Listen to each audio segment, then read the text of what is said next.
조선시대 왕조의 피비린내 나는 역사를 논할 때 가장 먼저 떠오르는 인물 중 한 명은 바로 태종 이방원입니다. 그는 강력한 카리스마와 냉철한 판단력으로 새로운 나라 조선의 기틀을 다졌지만 그 과정에서 수많은 피를 보았기에 흔히 피의 군주로 불리기도 합니다. 오늘은 태종 이방원이 과연 어떤 방식으로 새로운 나라를 세우고 자신의 왕권을 확립했는지 그 드라마틱하고 때로는 잔혹했던 과정을 깊이 있게 들여다보겠습니다. 그의 생애와 정치적 행보를 통해 조선 건국의 복잡한 내면과 왕조의 기초가 어떻게 다져졌는지를 면밀히 살펴보겠습니다. 고려 말은 혼란의 시대였습니다.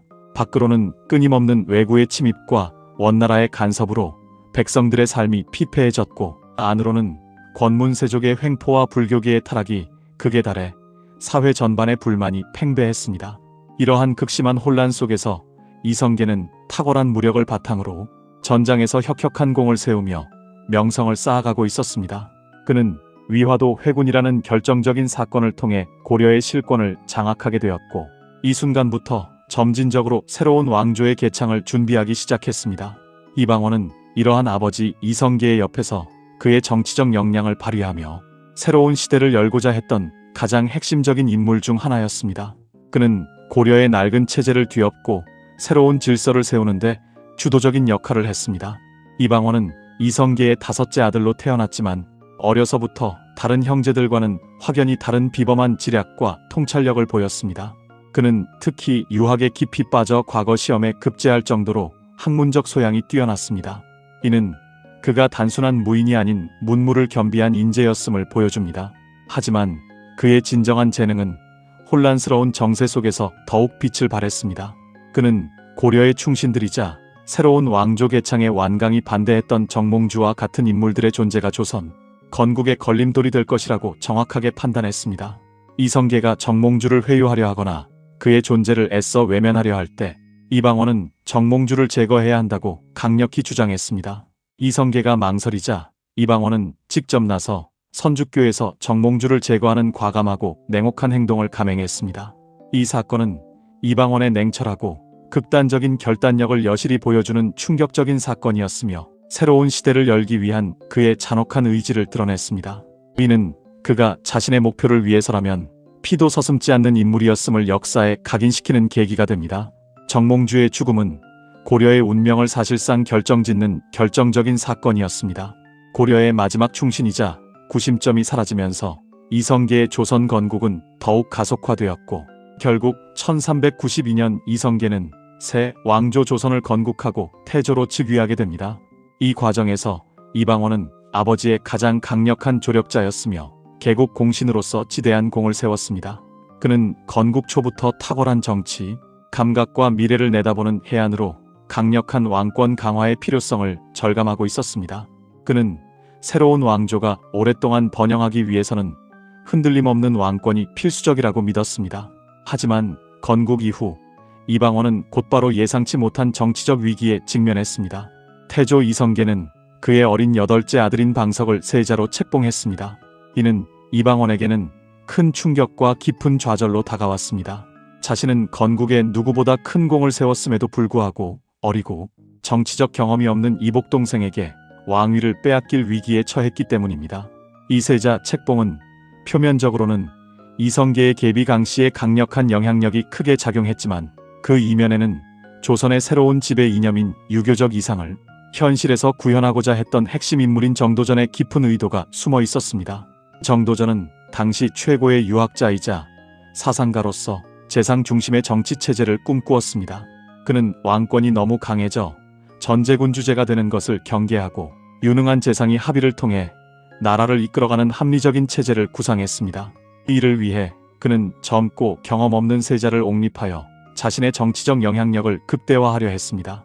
정도전에게 이방원은 자신의 정치적 이상에 정면으로 대치하는 가장 큰 걸림돌이 되는 존재였습니다. 이방원은 개성이 강하고 독립적인 왕자였으며 건국에 직접 참여한 공신들이자 자신의 힘으로 나라를 세운 무장 세력을 대표하는 인물이었기 때문입니다. 정도전은 이방원을 비롯한 다른 왕자들의 세력을 약화시키기 위해 사병 혁파를 강력히 추진했습니다. 사병은 고려 말부터 강력한 가문을 중심으로 운영되던 개인적인 군대로 국가의 통제를 벗어나 독자적인 무력을 행사할 수 있는 강력한 기반이었습니다. 정도전은 사병이 강력한 왕권 확립에 방해가 될 뿐만 아니라 훗날 왕자들 간의 무력 충돌의 원인이 될 수 있다고 보았습니다. 사병 혁파는 이방원에게 치명적인 위협으로 다가왔습니다. 사병은 곧 그에게 군사력이자 정치적 기반이었기 때문입니다. 자신의 모든 것을 잃을 위기에 처하자 이방원은 더 이상 지체할 수 없는 결단을 내렸습니다. 1398년 그는 신복들을 이끌고 밤중에 궁궐로 쳐들어가 정도전과 남은 등 핵심 인물들을 무참히 제거했습니다. 이 사건이 바로 피비린내 나는 제1차 왕자의 난입니다. 이방원은 이 난을 통해 자신의 정치적 라이벌들을 숙청하고 세자로 책봉되었던 이방석과 그의 형제들을 죽였습니다.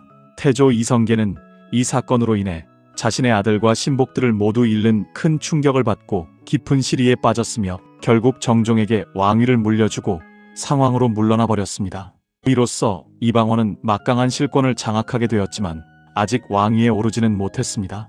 제1차 왕자의 난 이후 이방원은 실질적인 권력을 장악했지만 아직 공식적인 왕위에 오르지는 못했습니다. 그의 형인 이방과 즉 정종이 왕위에 올랐지만 정종은 정치에 큰 뜻이 없었으며 사실상 이방원의 강력한 영향력 아래 있었습니다. 그러나 문제는 또 다른 곳에서 발생했습니다. 이방원의 넷째 형인 이방간이 이방원의 독주와 강력한 권력 장악에 불만을 품고 반란을 일으킨 것입니다. 1400년에 발생한 제2차 왕자의 난이 바로 그것입니다. 이방간은 박포 등을 중심으로 병력을 모아 이방원을 공격했지만 이방원의 뛰어난 군사적 역량과 치밀한 지략에 밀려 처참하게 패배했습니다. 이방간은 유배되고 박포는 즉시 처형당했습니다. 이 사건을 통해 이방원은 자신의 왕권을 위협할 만한 모든 세력을 완전히 제거하고 명실상부한 후계자로서의 입지를 확고히 다졌습니다. 이제 그를 막을 자는 아무도 없었습니다. 두 차례에 걸친 피비린내 나는 왕자의 난을 통해 이방원은 마침내 왕위에 오를 수 있었습니다. 1400년 그는 정종으로부터 양위를 받아 조선의 세 번째 왕인 태종으로 즉위했습니다. 그의 즉위는 단순한 왕위 계승을 넘어 강력한 왕권 중심의 국가체제를 확립하겠다는 그의 확고한 의지를 보여주는 것이었습니다. 그는 조선이라는 새로운 나라를 자신의 비전대로 이끌고자 했습니다. 태종은 즉위하자마자 강력한 왕권 강화 정책을 거침없이 추진했습니다. 첫 번째는 사병 혁파의 완성입니다. 그는 모든 사병을 철저히 국가에 귀속시키고 중앙군사 체제를 완벽하게 정비하여 왕이 모든 군사력을 통제하도록 했습니다. 이는 고려 말부터 이어져 온 사병 제도의 폐단을 완전히 없애고 강력한 왕권을 뒷받침하는 핵심적인 조치였습니다. 더 이상 어떤 가문도 개인적인 무력을 소유할 수 없게 되면서 왕의 명령은 곧 절대적인 법이 되었고 지방 호족들의 반란 가능성도 원천적으로 차단되었습니다. 두 번째는 의정부의 권한을 대폭 축소하고 육조직계제를 실시한 것입니다. 육조직계제는 각 육조이조, 호조, 예조, 병조, 형조, 공조가 의정부를 거치지 않고 직접 왕에게 보고하고 왕의 명령을 받는 제도였습니다. 이는 재상의 권한을 약화시키고 왕이 직접 국정을 총괄하며 강력한 리더십을 발휘할 수 있도록 만든 혁신적인 제도였습니다. 정도전이 꿈꾸었던 재상 중심의 정치체제를 완전히 뒤엎고 왕권 중심의 강력한 중앙집권 체제를 확고히 한 것이었습니다. 태종은 이러한 제도를 통해 신하들의 견제를 최소화하고 자신의 의지대로 국정을 효율적으로 운영할 수 있는 확고한 기반을 마련했습니다. 이는 훗날 세종대왕의 위대한 치세에도 중요한 영향을 미치게 됩니다. 세 번째는 호패법의 실시입니다. 호패법은 16세 이상의 모든 남자에게 호패를 착용하게 하여 신분을 명확히 확인하고 이를 바탕으로 세금을 징수하며 군역을 공정하게 부과하는 제도였습니다.